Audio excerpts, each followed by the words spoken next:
ya yang terkait dengan seleksi. Sebetulnya tidak ada yang tidak diseleksi, semuanya juga diseleksi. Hanya saya menyodorkan dua sistem seleksi yang berbeda. Nah gitu kira-kira. Jadi semua kalau yang tidak qualified dia tidak jadi gitu. Nah hanya apakah mungkin disodorkan dua sistem yang berbeda misalnya dalam kualifikasinya. Karena kalau saya mengamati ya, kalau ternyata guru-guru senior ini dikompetisikan ya dalam tes yang mungkin tesnya itu kognitif sebetulnya dengan anak-anak yang fresh yang baru lulus, itu cenderung tersisih ya, cenderung tersisih. Nah persoalannya sekarang, pertanyaannya, apakah tes itu betul mengukur tes kemampuan mengajar? Satu. Nah yang kedua, apakah kita memang tidak percaya bahwa pengalaman itu sebetulnya investasi juga untuk membangun kemampuan? Nah kira-kira dasarnya itu. Nah dengan dasar itu, nah kecuali ya, coba sekarang tesnya misalnya diubah dengan kemampuan mengajarnya. Orang yang sudah berpengalaman dan dilihat saja cara mengajarnya sekarang. Kalau ternyata dia bisa ngajar, ya bisa lolos barangkali gitu. Nah jadi semuanya melalui seleksi. Ya, tidak ada yang tidak seleksi. Hanya mungkin seleksinya tadi berbeda disesuaikan ya. Nah, tapi juga kalau saya itu mengusulkan, nah orang-orang yang tidak lolos itu, kalau memang kita ada unsur sosialnya, ada unsur penghargaan terhadap orang yang sudah mengabdi puluhan tahun, nah bisakah yang disalurkan menjadi misalnya tenaga di bidang lainnya. Demikian barangkali pendapat dari saya. Terima kasih. Assalamualaikum warahmatullahi wabarakatuh. Waalaikumsalam. Terima kasih, Prof. Inspiring ya. Kalau yang tetap harus tes, tetap harus ada seleksi. Ya, seleksi. Tetapi materinya mungkin lebih pada tata cara yang tidak sama dengan seleksi CPNS.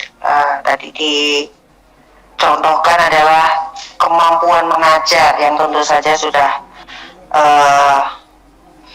sudah dimiliki oleh teman-teman honorer yang berpuluh tahun menjadi guru. Kalau kita bicara tadi problemnya, saya setuju dengan Prof. Solehudin ya, masalah sosial, unsur sosial. Kalau mau, dan saya setuju guru honorer ini kan memang tadi saya udah katakan gajinya selama ini kurang ya. Dan itu saya setuju sekali, tidak manusiawi, saya setuju. Tapi itu kalau mau masalah sosial, tolong jangan dicampurkan dengan digabung dengan masalah masa depan generasi bangsa. Nanti kita nggak jadi bonus demografi, tapi bencana demografi ya, yang ini tidak kita inginkan. Jadi bisa aja silahkan dipikirkan cara-cara kreatif untuk berinovasi, dananya dari mana.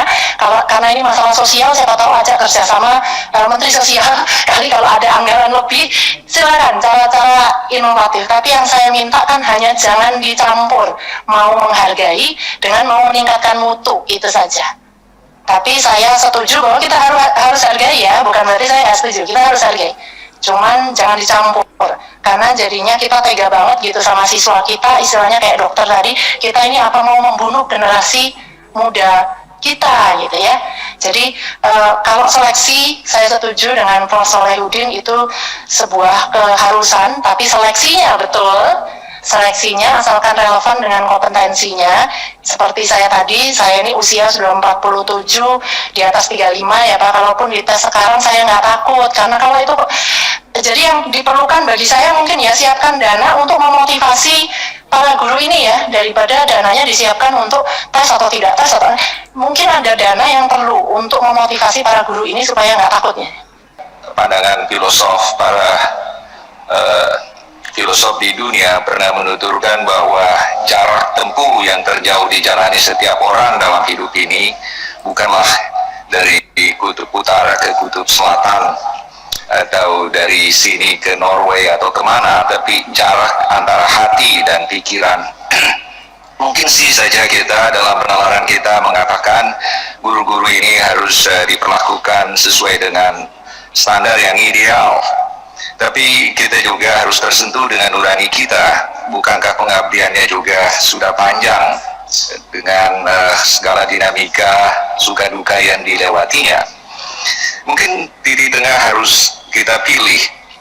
Sekiranya boleh saya mengusulkan Ibu Pimpinan dan Bapak Ibu sekalian, proses rekrutmen mereka yang akan direkrut ini dibuat klasifikasi gitu ya. Dan bagi mereka yang sudah berpengalaman, dapat saja ditempuh pilihan yang lebih realistik gitu ya, dengan memperkenalkan satu konsep yang juga diadopsi di UNESCO yang namanya prior learning assessment, melihat rekam jejaknya gitu ya. Setelah dia pengalaman mengajar, pernahkah dia ikuti penataran ini, penataran itu. Kalau saja itu memberi nilai tambah, ya tidak perlulah, cukup dokumen itu saja yang menjadi dasar untuk menentukan dia diterima atau tidak. Tapi sekiranya misalnya dia sedikit sekali pengalamannya di bidang yang terkait, misalnya lebih banyak misalnya jual ayam bakar atau jual teh botol misalnya yang tidak dekat dengan dunia pendidikan, mungkin itu bisa menjadi pertimbangan tersendiri. Saya kira itu. Kemudian Prof. Arifin tadi mengenai anggaran, mudah-mudahan nanti di Komisi 10 ini ada satu usulan yang lebih komprehensif melihat politik anggaran kita. Saya temukan banyak sekali referensi dari Bank Dunia, EDB gitu ya. Kelihatannya perlu menjadi inspirasi bagi kita. Apalagi dengan dualisme pengelolaan anggaran, Kementerian Agama, Kementerian Pendidikan dan Kebudayaan. Kelihatannya kita perlu melihat lebih utuh bagaimana anggaran ini tidak satu rupiah pun yang tercecer, tapi dia harus betul-betul kepada kebesaran masa depan negeri ini. Tadi banyak sekali refleksi yang disampaikan Bapak Ibu. Tadi ada ini Prof. Andi Muhammadiyah Ramli, yang ini juga guru besar juga Ibu Ketua ya. Saya kira kenapa dia di Solo, ternyata di Sulawesi Selatan maksudnya ya. Jadi beliau politisi Bugis nih ya. Jadi alhamdulillah. Tadi apa yang disampaikan Ibu Lydia, ini kalau bisa ini kebijakan yang berlapis Ibu ya. Jadi karena ini kecelakaan sebenarnya, ada kebocoran sistem. Jadi ketika kita tutupi dengan 1 juta ini tidak selesai, masih ada lagi rentetan-rentetannya. Jadi harus ada pengawalan dari Komisi 10 ini. Gitu juga Pak Nababan, terima kasih Pak ya, bahwa kita harus membawa mimpi ke depan ini, sekolah-sekolah kita, anak didik kita, supaya futuristic orientation ya. Saya kira itu saja yang dapat saya sampaikan, dan senang sekali apa yang disampaikan tadi Prof. Maliki, bahwa kita jangan berpikir linear, tapi mungkin ada titik temu yang indah. Tidak, memang pilihannya tidak terlalu ideal, tetapi dengan ada prior learning assessment, dengan sedikit bukti-bukti dokumentasi, mungkin itu bisa membantu di daerah, membantu Kementerian Pendidikan dan Kebudayaan memilih yang terbaik. Terima kasih Ibu Ketua, saya sungguh berbahagia dapat bersama Bapak Ibu yang menjadi arsitek peradaban masa depan bangsa ini. Terima kasih. Assalamualaikum warahmatullahi wabarakatuh. Waalaikumsalam warahmatullahi wabarakatuh. Saya mohon maaf yang sebesar-besarnya, Mas Menteri sudah ada di ruangan. Masih ada 2 narasumber yang harus memberikan tanggapannya. Saya mohon singkat. Profesor Dr. Cecep Darmawan, pakar kebijakan publik, silakan Pak. Terima kasih Ibu Pimpinan, dan terima kasih responnya para anggota Dewan. Saya melihat kita itu belum memiliki grand design pendidikan yang utuh seperti apa. Makanya ketika bicara peta jalan atau roadmap ya, blueprint pendidikan kita itu seringkali gonta-ganti kebijakan. Karena kita tidak punya grand design yang utuh, misalnya 50-100 tahun. Seperti apa? Nah, kemudian yang kedua, filosofis pendidikan kita pun terjebak pada behavioristik. Ya, apa behavioristik itu? Hanya melihat perilaku, ya sikap, pengetahuan awal yang berubah untuk setelah memperoleh pendidikan. Padahal harusnya dilihat dari filsafat progresivisme, perennialisme, rekonstruksivisme, jauh lebih berharga.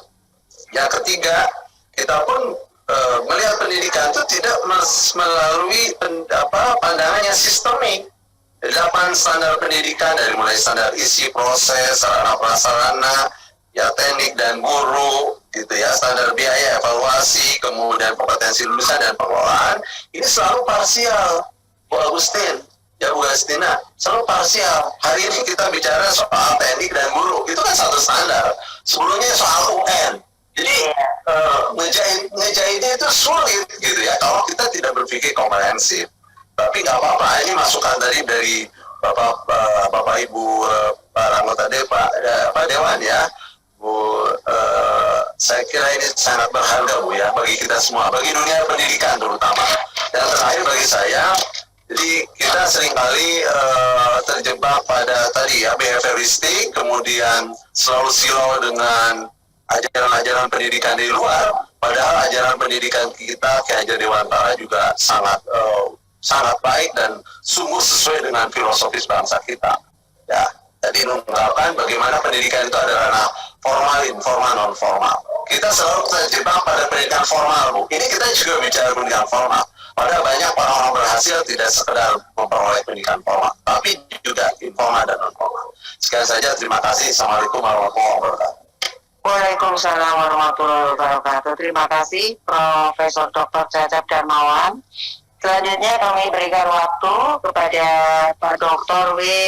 Riawan Chandra. Terima kasih Bu Agustina, dan terima kasih atas perhatian dan respon yang sangat bagus dari Prof. Johar, Bu Lydia, Pak Tuan Ababan, Bu Esti, Bu Ratih, Pak Enudin, dan Pak Andi, serta Ibu Lisa.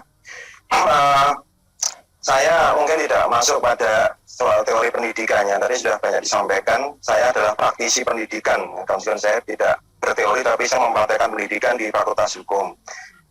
Begini, jadi ada 3 hal ya tadi. Pertama soal pengangkatan, kemudian yang kedua bagaimana dukungan kebijakan anggaran dan landasannya ada hukum keuangan negara. Lalu yang ketiga adalah mekanisme seleksinya, dan kita lihat ada undang-undang yang mengatur mengenai ASN, kemudian standar mengenai guru dan dosen. Nah, disinilah yang saya harapkan Bapak Ibu Dewan dan juga nanti kementerian terkait bisa mengambil sebuah terobosan. Kalau bagi hukum keuangan negara, yang terpenting adalah gunaan anggaran itu mencapai kemanfaatan. Nah, ini, jadi performance based budgeting itu kan mencapai kemanfaatan. Apa yang dianggarkan itu membawa manfaat. Kalau di sini kan bagi peserta didik, bagi para guru yang tadi akan diharapkan untuk bisa dilakukan pengangkatan. Nah, soal nanti bagaimana proses rekrutmennya, saya rasa itu kan nanti soal requirement-nya, persyaratan dan item testnya. Nah, itu saya rasa nanti bisa dibahas antara Kementerian Kemenpan, kemudian juga Kemendikbud, dan juga nanti